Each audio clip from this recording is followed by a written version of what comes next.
quite says British motorsport like a Mini Cooper, racing on circuits up and down the country from Goodwood to Silverstone. Wherever these iconic pocket rockets go, it's sure to bring a lot of action and even more smiles. Few cars have earned a place in motorsport legend quite like the Mini Cooper S. Born in the 1960s and built on a philosophy of lightness, agility and pure driving fun, the Cooper S quickly became an icon, punching far above its weight in rally stages, tight circuits and everywhere in between. Today, classic Mini Cooper S racing keeps that legacy alive, celebrating the unmistakable whine of straight cut gears, the razor sharp handling of the tiny chassis and the thrill of watching a small Mini take on giants. It's more than just a car, it's a machine that proved skill and spirit mattered more than size. So buckle up, hold on and join me at Alton Park for a short sprint in Automobilista 2, driving these iconic cars exactly where they belong.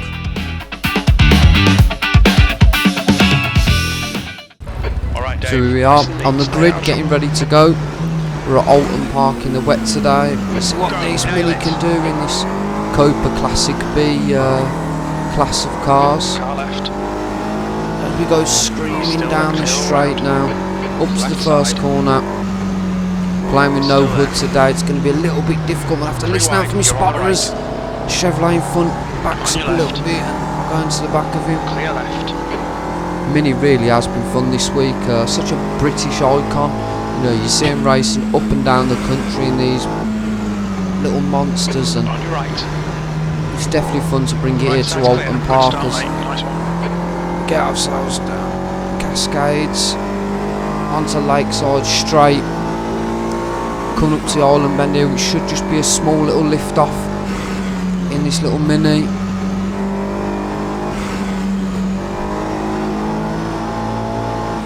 Definitely one of my go-to English tracks. Alton Park is such a cool little club circuit.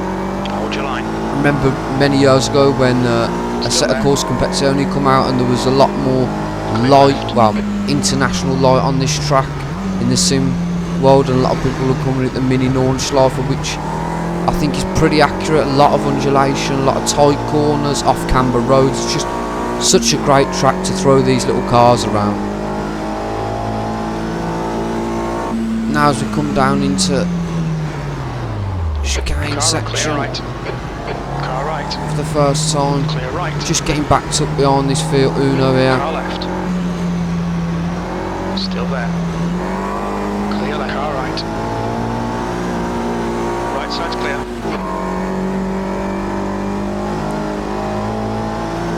This car's pretty well modelled in this sim. It's been quite enjoyable to drive. Just I do think maybe the slip angle isn't quite right for the cars. If you watch on boards or you know some of the classic rally driving of the period, more so the circuit stuff, you can sort of see that the car is meant to track a little bit better in terms of the way it slides and grips up at the exit of a corner, but still quite well modelled as we get up the inside of the Uno. As he goes off a little bit, track gives me the run now up onto the start finish straight. Clear left. P15. Old corner coming up the first corner of the track here, as these Minis of course with Car right. huge disc brakes for the size of the car really can brake a lot late, as Hold your line. we're going to gain on this Puma ahead. Still clear right. The Cooper Classic B class in this game is quite a nice class for this little Mini to be thrown Okay, into. Dave, It the next car is really does make a difference, and of course the visuals in AMS2 as always are just impeccable. They really are. As the Uno now is looking up the inside. He's still there. Clear left. Just going around Island Bend now as he backs out.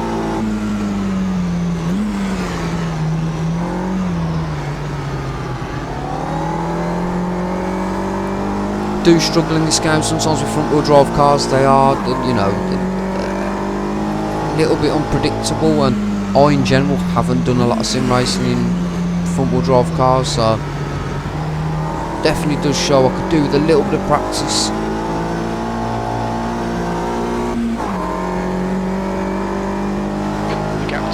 kilometre in front is now 0.7. Of course, the Cooper S was known for such a huge iconic British vehicle, and I don't think nothing quite says British motorsport as these tiny little cars being thrown around an English circuit in the rain. So we're here in early morning at Alton Park. It's just as before the sun's going to rise, so it was a beautiful visual combination out.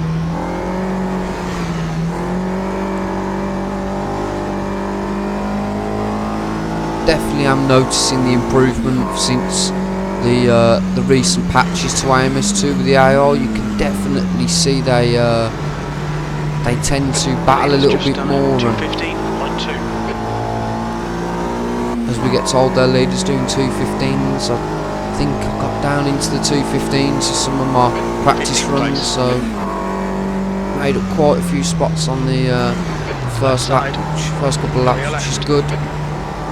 As that Puma in front, the Tic Tac Puma is just really trying to get round the 10 minutes left, 10 minutes to go. Car in front. Only 10 minutes to go now. It really does show how quick these races. There's a beautiful visual there as all the Copa Classic Bs sweep round the cascades there. Straight down Lakeside again here. Full beans, revs all the way up to 8,000 RPM. This car does if you're really pushing it. Of course, a 4-speed box that's plenty adequate for the power. I think in this, the Copa Classic B Mini is very different to the actual Tier 2 Classics Mini in this game. It's a little bit more powered, I believe, and just a little bit more retro modded, and definitely a lot of fun to throw around such an iconic little club circuit, though. It's really where these minis shine.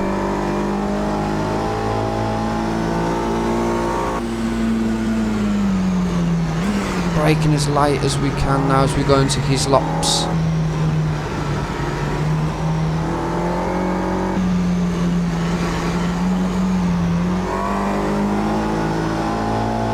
Just fighting it up Clay Hill, you really have to try and hold on to second as long as you can, so I'll get your push up thing as we go up on it. As it breaks, it comes across a little bit defensive here as we go up the outside of the Puma. He's still there. He is still there on the inside now, and definitely going to lose a lot of grip off line here in the wet as he's still up the inside. As now will I get a bit more traction zone straight out the down into Druids. Clear right. Right side. Still on my right there as I squeeze him and manage to get him clear now. 215.0.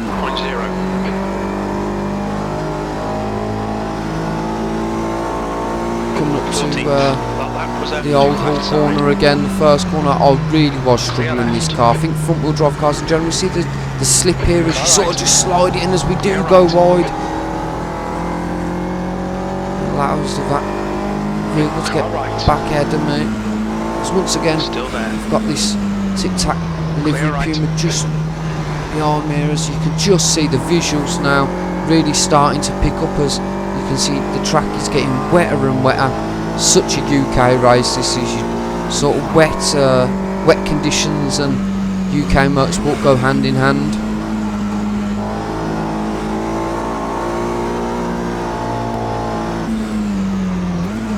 Of course, these minis becoming even more iconic to the general population after the 60s film Italian Job with Michael Caine, who really did just throw these cars more into popular culture than they already were as the Puma shoes. I have to give him a bit of space there as he shoots up the inside.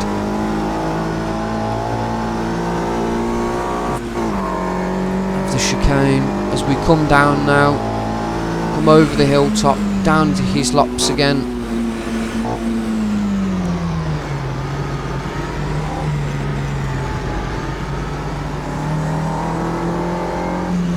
Now this corner I could not get right at all in this mini. Knickerbrook, it was just such a hard corner to find the traction. Not too sure if that was weather conditions or just me running out of skill a little bit, but once again as we get another run now on the TikTok, as he's got the outside, brilliant, great defensive move there as we squeeze him to the inside again as he shot up the inside again, just really having to miss out for the spotter with no hood or no radar or indicators to show him exactly where they are, as we shoot up the inside of the 87 car there. Another beautiful move, but as we lose a bit of traction, I think the 87 comes back at me now. We're going to come up the deer leap. He backs out and gives us the position. As we're finally getting to P13 now. Cars up the road definitely are setting the pace. Going to probably struggle to gain on them.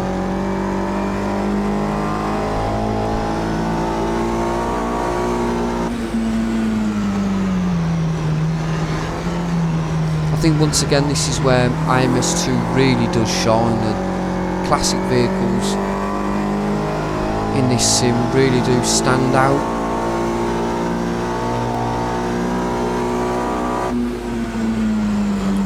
Of course, 190mm.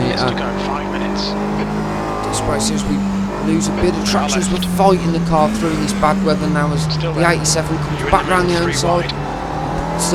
But we don't want to be 3 wide as the tic-tac Puma goes round the inside, really forcing us. Of course, the Puma being a Brazilian car that was raced a hell of a lot on the Brazilian circuits, but a lot less known in the rest of the world. Very cool little touring cars though. As we come down now, look to outbrake, but right side does now. Let's follow with that Coca-Cola liveried Fiat Uno is going round the outside, really just trying to fight for 13th now, as I believe we have well and truly lost the pack in front, as you can see him going up Clay Hill. Come on Dave, push, we can get this guy. Let's try and shove our nose round the outside.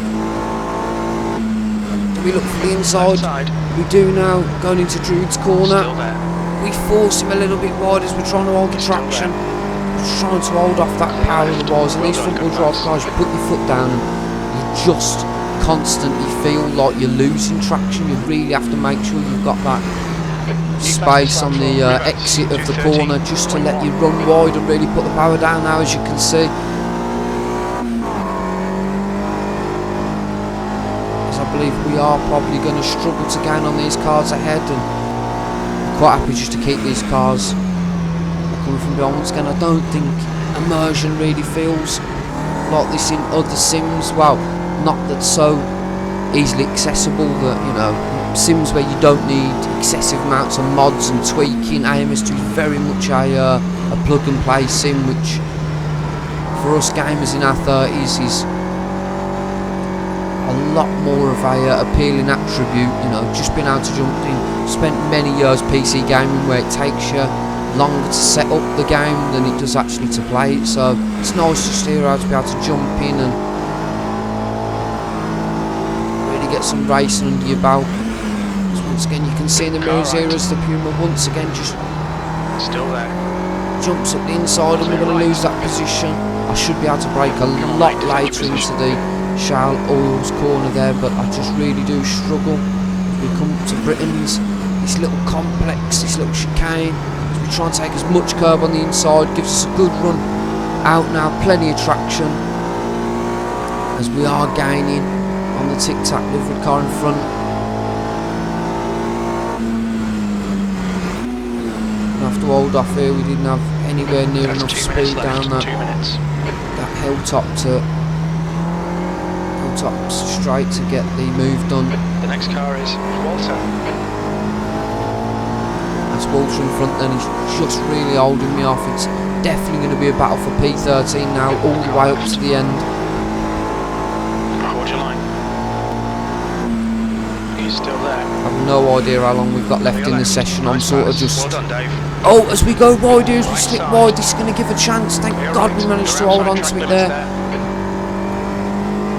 As once again, the Puma gets in front, So lucky there to not come off the road as we just lost traction. As we hear there somebody getting a 212 somewhere, we will get nowhere near track time. The front runner's really pulling away now. As we've just got to focus on this battle we're in at the moment with this Puma, the 75 car is still there. He's going to hold at the inside now as he backs off. So I'll brake a lot later now. Beautiful pass there in the Old Hall corner. Going down the avenue, over Denton's and into this left-hander, the Cascades. Really just trying to get the gearing right there, as we definitely could have ran it a little bit more there into the edge of the corner.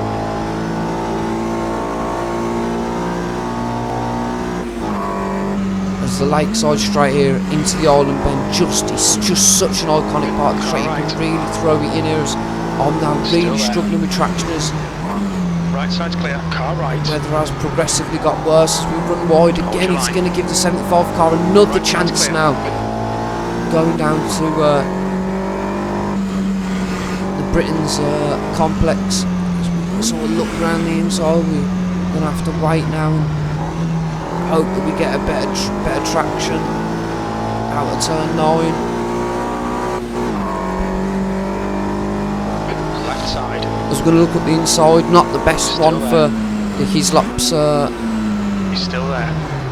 chicane section here. You sort of want to be on the outside for that corner to give the inside for the second chicane. So once again we're going to try our hardest here to get Knickerbrook correct, as we do get a little bit better that time. You can hear the Mini bogging down under traction there.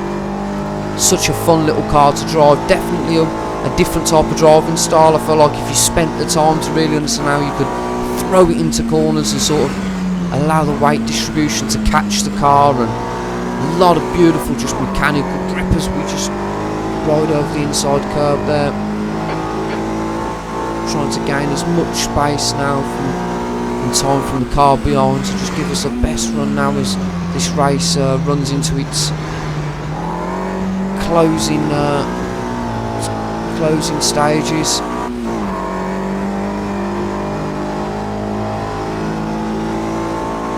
And that's it. Okay, that's the end. We managed to hold the position. Thanks for joining me, and join me on the next one.